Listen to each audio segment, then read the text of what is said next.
Hello and welcome to the Radiate Wellness Podcast with your host, metaphysician, Reiki master, and hypnotherapist, Christy Clemens Hoffman. Each week, we will discover teachings, tips, and tools to radiate your best life ever with practitioners, authors, and luminaries to help you on your path. Wellness, joy, peace, abundance. What do you want to radiate? Welcome back to the Radiate Wellness Podcast. Today we radiate every moment with Rabbi Cohen, Rabbi Daniel Cohen in Stamford, Connecticut. Hello, Rabbi. It's good to have you. Thank you very much. It's good to have you too. You know, I've never had a rabbi on the podcast. Not yet. You're my first. Well, that's exciting. How long have you been doing the podcast for? 3 years. Okay. Yeah. Glad to be with Rabbi. Yeah, you're my first rabbi. That's wonderful. I've had unity ministers. Haven't had any. Yeah. So this is interesting. And you are the author of What Will They Say About You When You Are Gone? Creating a Life of Legacy. That sounds like a wonderful book. Can you tell us a bit about that book and why you wrote it? Sure. I would say it really stems from two life experiences.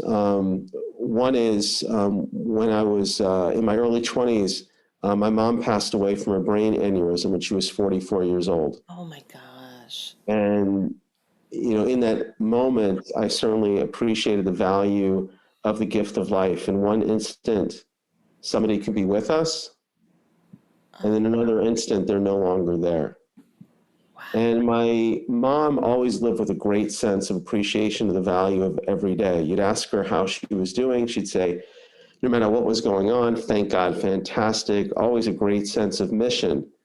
But when she died at such a young age, obviously it just turned my life around, my whole family around. I'm the oldest of 6 children.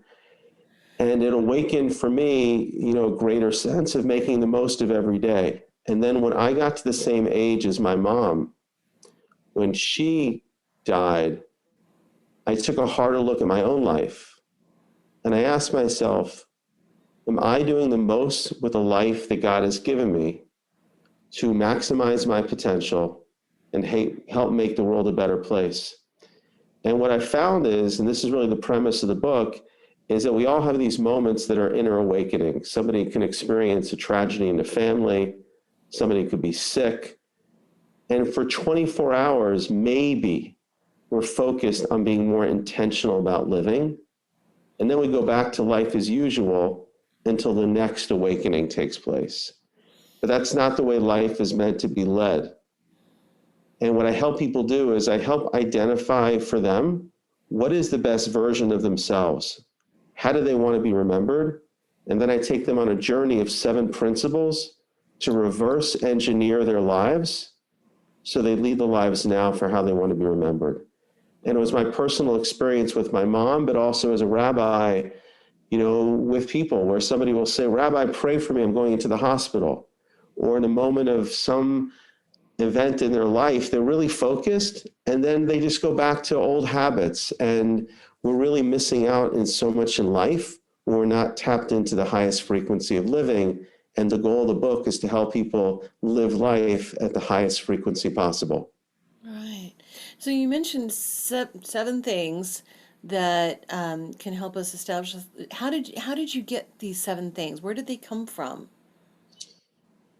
It came from, I mean, it was not only, I would say, life experience, but I'm definitely steeped in Jewish thought and the Torah. I had a lot of strong mentors in my life, my own personal experience. And I would say the genesis for the book actually was literally reading through over 100+ eulogies that I had written for people and trying to distill from those eulogies, what's the essence of a good life?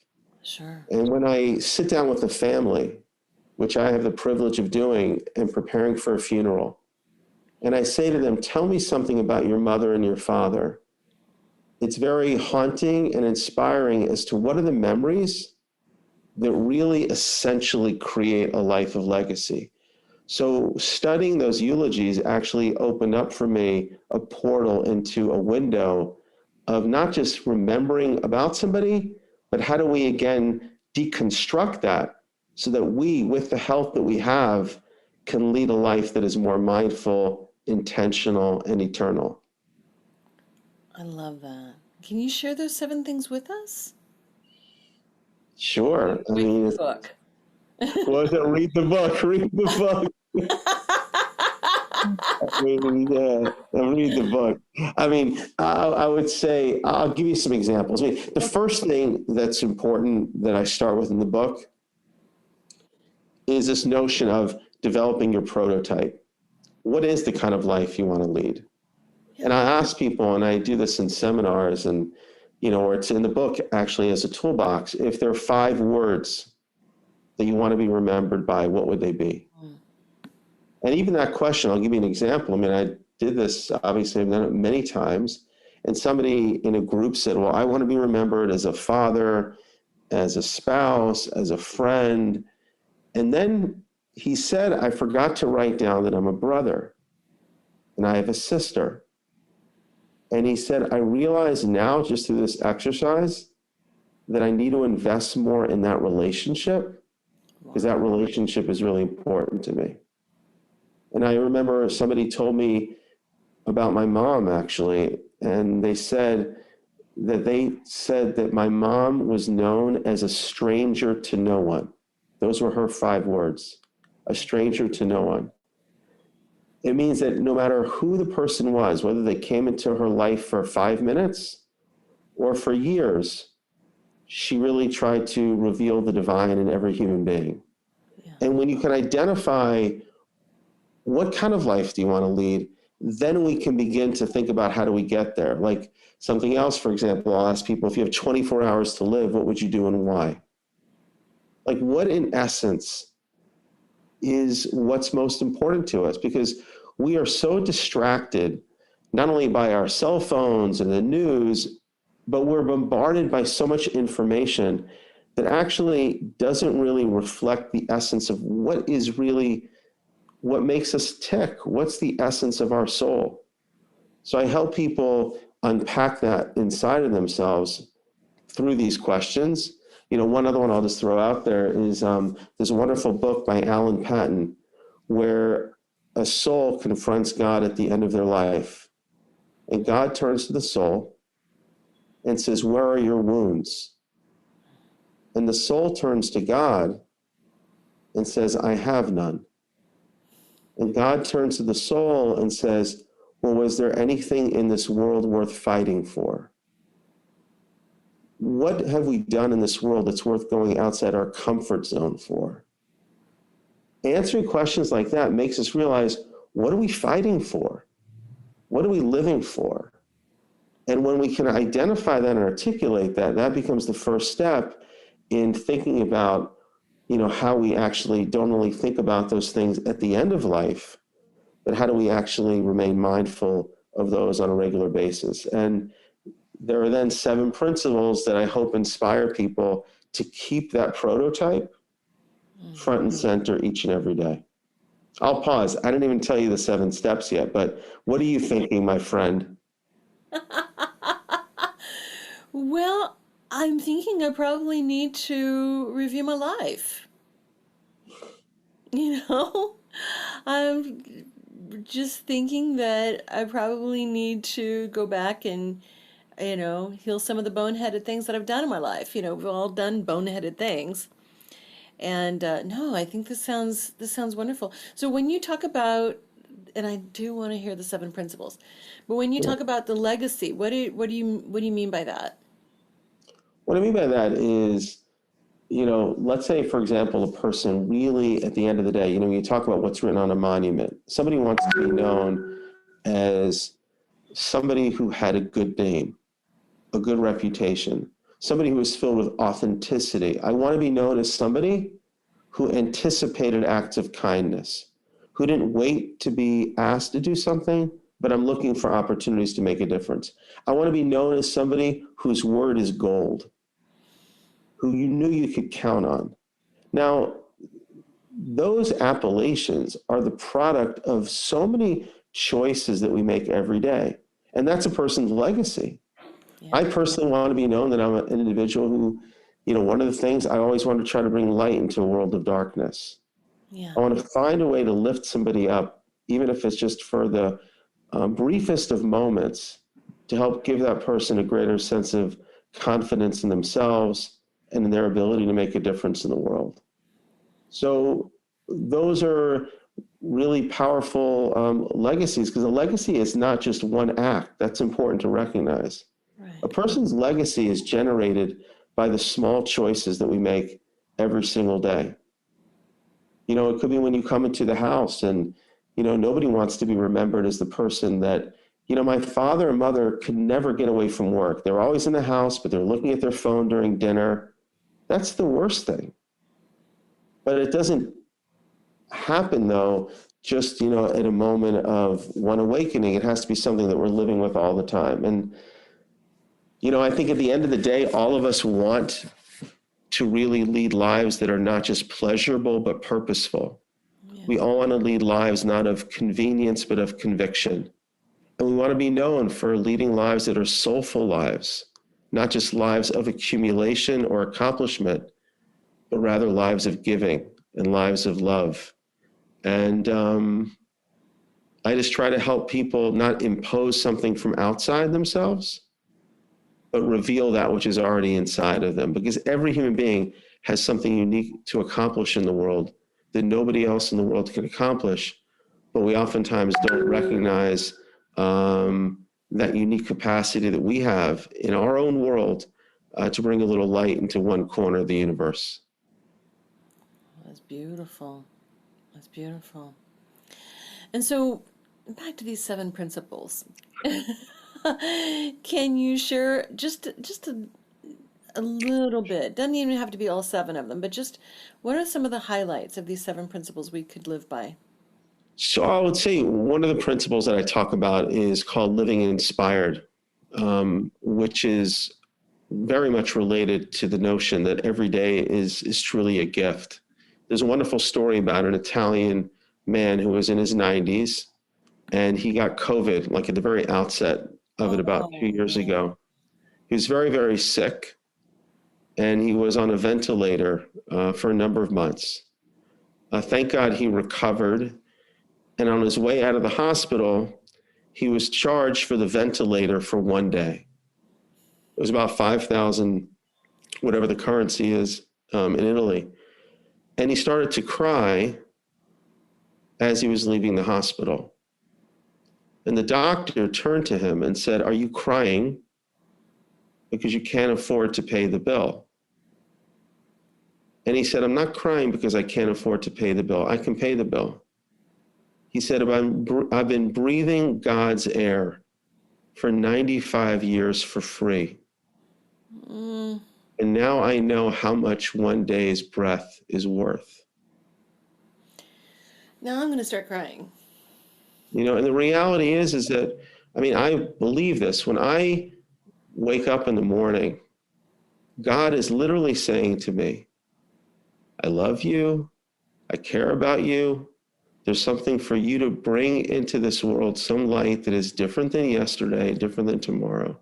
And imagine if we lead our lives with that sense of not only love, but awareness that God breathes into us that gift. I'm going to do my very best to give that gift back to God by saying at the end of the day, my life really had meaning and purpose today. And that's what I mean by living inspired. It's this living every day with a heightened sense of gratitude of the gift and not taking anything for granted. Another strategy, and to me, I think about this a lot. A number of years ago, I had a kidney stone. Oh, ouch. Ouch. And it is extremely painful.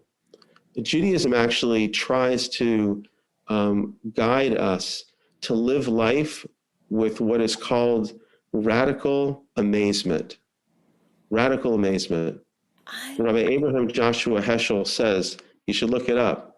He says, everything is wondrous. Everything is beautiful. And, when I had that kidney stone, I was in deep pain. But Judaism actually says, there's a blessing that we're supposed to recite after we go to the bathroom. I don't know if you knew that. No, I didn't know that. Yeah. So the blessing is, thank God what is open and what's closed is closed. And everything is working properly. Now, for somebody who's on dialysis, imagine the sense of gratitude they feel when they get a new kidney. But here's the whole point. Don't wait for that kidney stone. Don't wait, God forbid, for the problems. Live life with that blessing every day and say, thank God everything is working properly.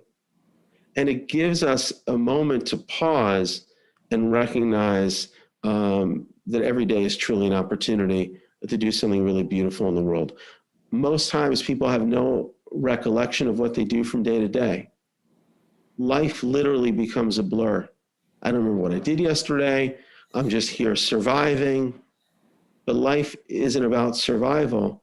It's really about thriving and finding a way to optimize the gift of every day. So that's one of the principles. It's called living inspired. Did you know that Radiate Wellness is more than just a podcast? That's right. We're also a comprehensive, holistic wellness practice. Find out about our services, practitioners, and upcoming events at radiatewellnesscommunity.com. While you're there, visit our podcast page to read more about our great guests and even donate to the podcast. If you like our podcast, you can help in other ways as well, like subscribe or follow us wherever you're listening right now. Tell a friend, a family member, or a coworker about the great content you find here.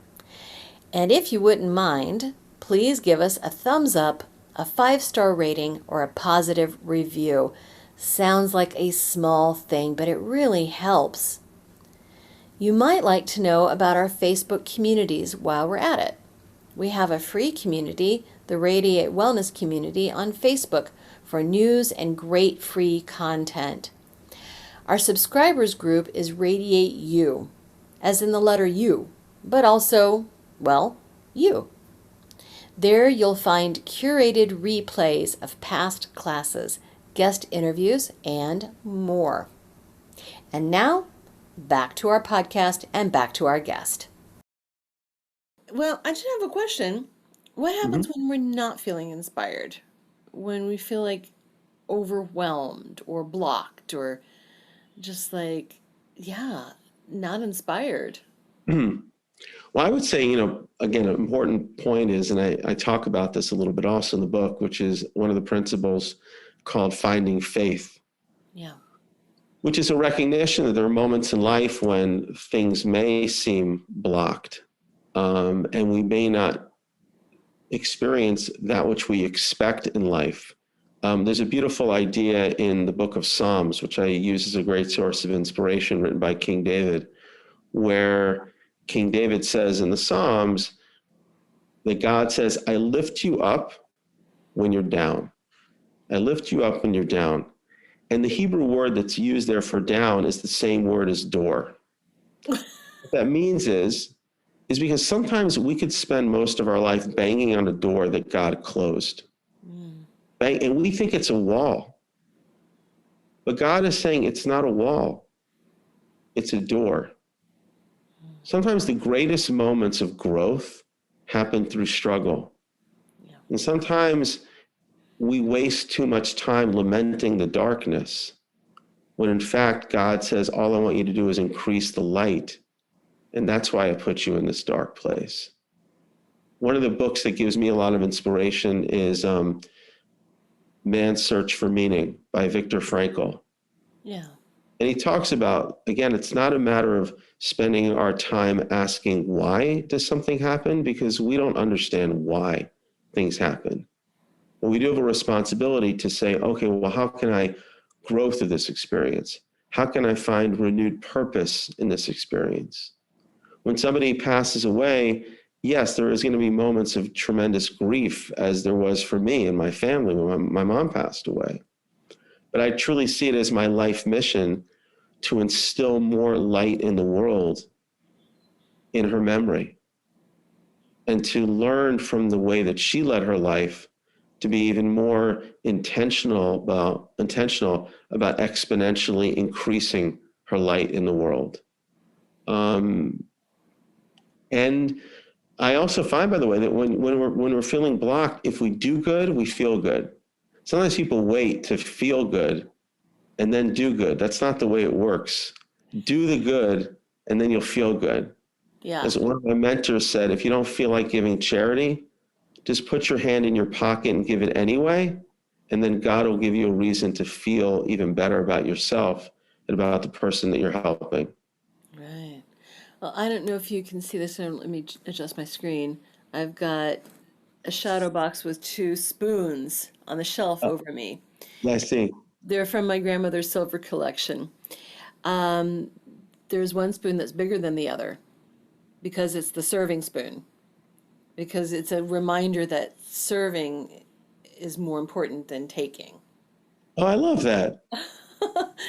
Just a nice reminder, right? So yeah, Yeah. not even knowing why we're serving or not even doing it to feel good, but we do feel good when that happens. But to love thy dear neighbor, as Saint Yep. Teresa of Avila would say, right? Yeah, I mean, this relates to another principle, which is called discovering your Elijah moment, which to me speaks to the next step of where do we take that inspiration and gratitude.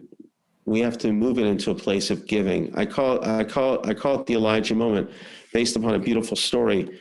You know, some people have seen Elijah, some not. In the Jewish faith, Elijah shows up on Passover, you know, and Elijah comes into people's lives to lift them up. There's a story about a fellow who went to a mystic and said, I want to see Elijah the prophet. So he said, if you want to see Elijah the prophet, I want you to go into the forest. There's a widow there with her children, and bring her food for the Sabbath. And I promise you'll see Elijah the prophet. So he goes deep into the forest with the food. He's there Friday night, Saturday, no Elijah. Finally, Sunday morning comes. He still hasn't seen Elijah. And he goes back to the mystic and said, you promised me I would see Elijah. The mystic says, go the following week, bring the food again. And I promise this week you'll see Elijah. So he takes the food. He goes deep into the forest. He's within earshot of the. Oh no. And he hears a child crying out to the mother and saying, Mommy, where are we going to get food from for this Sabbath? And the mother turns to the child and says, just like Elijah came last week, Elijah's going to come again. And it was in that moment that he realized that he was the Elijah that this woman was waiting for. And discovering your Elijah moment means that we may not be able to change the world, but we can change the world of one person each and every day. And then we truly can lead lives of legacy and create impact. And to me, that's probably one of the most powerful principles of leading a life of legacy. No encounter is random. Yeah. If we come in contact with another human being, I believe that God ordained that encounter to happen. And there's a moment that will never occur ever again in the entire world that we need to eternalize for helping lift that person up. Yeah. Mark Twain said the two most important days of our lives are the day when we're born and the day when we understand why. Oh my gosh, that is profound. And discovering your Elijah moment means knowing the why. And I'll give you an example. I just came back from Israel. My daughter got married, one of my daughters. Yeah. And, you know, I was getting ready to get in an Uber yesterday at JFK Airport. And a guy comes over to me and says, can I borrow your hotspot? I need to make a phone call. So he looked fine. So he gave me his phone. I popped in my hotspot. He made his phone call. I probably will never see him again in my life. But for me, it was a metaphor that we all have spiritual hotspots that people enter into. We have places that somebody may encounter us within 5 or 10 feet of our hotspot. It could be a cashier at the supermarket. It could be somebody who's behind us in a line. And if we use that opportunity to lift that person up, and that's the way we look at our lives will be radically different, and our lives will be so much more eternal. Absolutely. I love that. And that's easy to remember. You know, we can share our spiritual hotspot to let people connect Yes, through our means. exactly. Now, I want to just kind of circle back a little bit off the topic of the book, but Sure. did you always know that you wanted to be a rabbi? Well, when I was born, when I was like 3 months old, I told my mom and dad I wanted to be a rabbi. Just kidding. No. Anyway, that was like a 1 second delay laugh, but okay. Well, hey, you know, it does happen. Sometimes we know. It Sometimes does. we just know. No, so I would say the following. I mean, I definitely grew up with a strong sense that life had meaning and purpose. And I grew up in a home that was joyous in terms of our connection to faith and inviting people in, and had a strong sense of responsibility to people beyond my family. Um, but I would say that it was probably when I was in college. I'll never forget, somebody knocked on my door. I was a freshman in college, and asked if I wanted to be an advisor for a Jewish youth group. And I decided that I did. And I really began to realize then that not only did I have a talent for working with people and just helping people spiritually, but it was something that I enjoyed a lot. And over the next number of years, um, I just felt that that was more of my calling. I wasn't sure whether I was going to go into education and work with kids, or go more into the pulpit and work with adults. And I actually did both for a couple of years.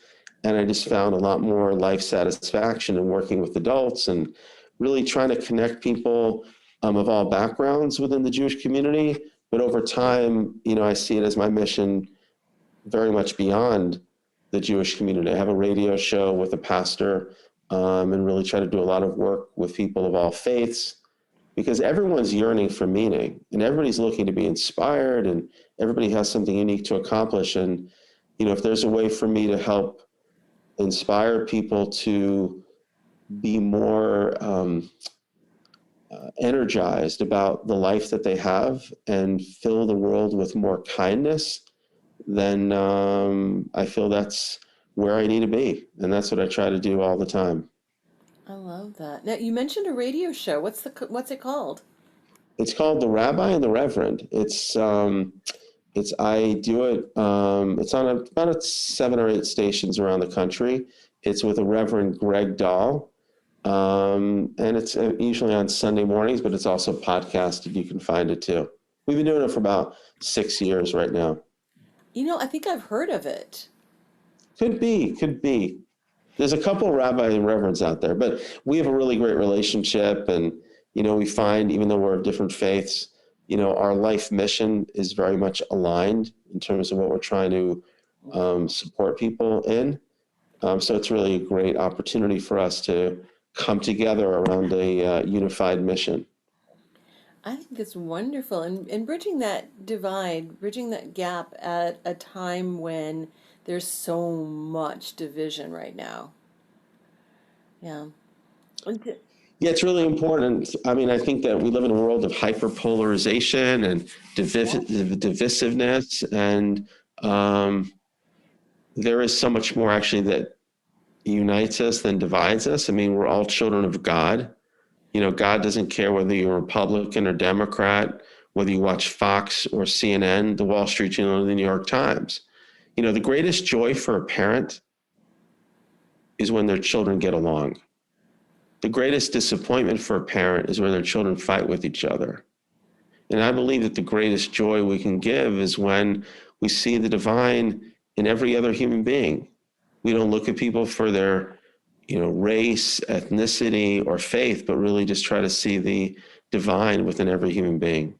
And I believe that we have the capacity to do that. We just need to be reminded a little bit more, because we're living in a world that prides itself on conflict. But that's where we come in. with our work that we do, and you, of course, as well, which is to encourage people not to dig for the dirt, but to mine for the gold, and to find the commonality that exists among all of us. I love that. Don't dig for the dirt, mine for the gold. Oh, that's beautiful. Um, all right, so do you have any other books that you've got out there besides, or this is Um, your first one? no, it's actually, I'm working on, I did a book before that called Mining for Gold, speaking of gold, by the way, which relates to essays on the questions a person's going to get asked at the end of their life. And it was actually a compilation of essays, the questions being, did you raise a family? Were you honest in business? Did you create impact in the world? And were you a person that had kind of eternal values? So I wrote a book related to that. That was a compilation of essays. And I recently wrote a parable, which we're looking for a publisher for. It's called The Secret of the Light. It's a fiction book about a young man in the 1980s in New York City who's thinking of going into law, and he has a crisis of faith. I would say it's slightly autobiographical, you'll hear in a minute, where his mom passes away at a young age, and he loses faith in himself and in the world, and he discovers a street sweeper in Times Square named Elijah, who Oh, sets him on a path to Jerusalem to help him rediscover the light in himself and the light in the world around him. So that book is done. I'm just looking for a publisher on that one, and now I'm working on another book with an former NBA star, Olympic guy. He's a friend, Allen Houston, who played for the New York Knicks for many years. He was on the Olympic gold team. So we're writing a book together called Rising Higher, Living Above the Net, Principles for Living, based on our own life experience and also insights from notable athletes all over. So that's my next book I'm working on. that's a wonderful idea. That sounds like a great book. Well, and so does your semi autobiographical Yeah, book. that book is called The Secret of the Light. It's called The Secret of the Light, and it's based on a parable, actually. In Jewish mysticism, there's a concept that says that at the very beginning of time, God created this divine light in the world. Yeah. And then that light was so powerful that the vessels in the world cannot contain the light, and the vessels broke. And then God's light was hidden in all places and all times throughout human history. And then God creates a humanity as a response to the hidden light. And every human being's role in this world is to heal the brokenness, to bring hope in places of despair, and to bring light in places of darkness. And when a person lives their life understanding the secret of the light, their life becomes even more exponentially meaningful. And that's really what the main character understands, is that rather than just kind of, again, lament the darkness that he's in, he has the capacity to discover light in the darkest of places and share his light with the world. Yeah, that's beautiful. Well, and so universal too. I think we Yeah. all have a tendency to look at the darkness rather than where we can shine the light. I think it was even Eleanor Roosevelt said, "Don't curse the darkness, light a candle." Yes. Yeah. I'm Yeah. sure I butchered that. He's for sure. Yeah, absolutely. And you mentioned Jewish mysticism, and that is something that has always intrigued me. There's a family story that we may be Jewish. I'm not, I've not verified it yet, but I've always been intrigued. And the Jewish faith is very mystical. Do you feel that it's gotten away from that, or you feel like it's just as mystical as ever? Oh, I think, look, I mean, I think different people connect with different parts of any religion, and Judaism for sure. It's a lot easier for people to connect with, that which they can feel, they can touch, the ritual. But at the end of the day, Judaism is very much and still is concerned about the journey of the soul. all of our souls come into this world to try to bring godliness into a world that is physical, that is mundane. And the study of Jewish mysticism is really a way to literally enlighten and reveal our life purpose in the world. Mm-hmm. And if there's any generation in which we need reminders about what our life purpose is, because we have so many distractions now, so many things that get us away from our life purpose, I think Jewish mysticism is not only timeless, but very timely for the time in which we're in right now. Right. Well, and that is very mystical, trying to bring light to these times, Yes. I would say even of the Catholic faith, and I had Kristen von Uden on the podcast to talk about some miracles in the church, in the Catholic Church. So again, very mystical beginnings, and in some ways it feels like maybe it's gotten away from it, but really there's mysticism at the heart. And so I think when we look at these things that are otherworldly, that are bigger than ourselves, that are having to do with God, that if we return to the mysticism, I feel that we return to the source of where we have these questions anyway, if that makes sense. Yeah, no, 100%. I think, and it's something that I think, as you said, I find that when people hear like the things that I share or just Jewish mysticism, because we all have that honing device inside of us, which senses what life is all about. Mm-hmm. We feel warmed by it. We feel energized by it. And it's a familiar voice to us. When I ask people a question like, how do you want to be remembered? Or do you want, or for example, that story I shared with the Italian man who was sick and recovers. I mean, there's not a single human being that is not moved by that, because we all recognize the fragility of life and that there's more to life than just, as Peter Lynch said many years ago when he retired from Fidelity, there's more to life than money and management. You know what I'm saying? There's purpose, there's meaning, there's love, there's giving without expectation of reciprocity.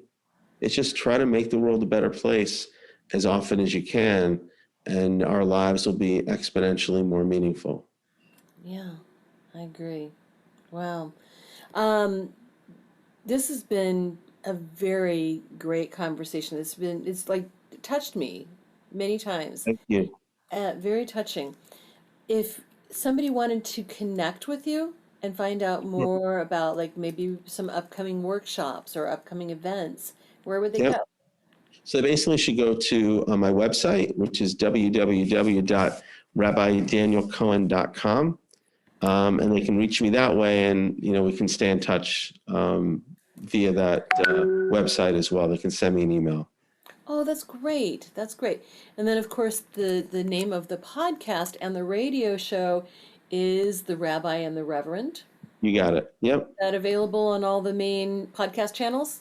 Most of them. They should probably Google it, and they could probably get it faster that way too. But that's definitely something. And they should just go on my website. I have a lot of interviews on the website. I have videos on the website. So that's probably a good place to start if they want to learn more.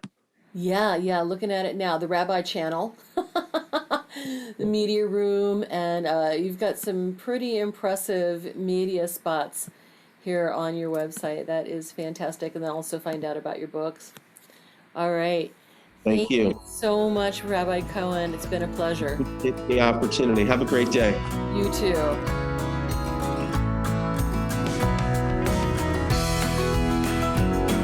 Radiate Wellness is an international community of holistic and alternative healers dedicated to helping you create spiritual, energetic, and physical well-being.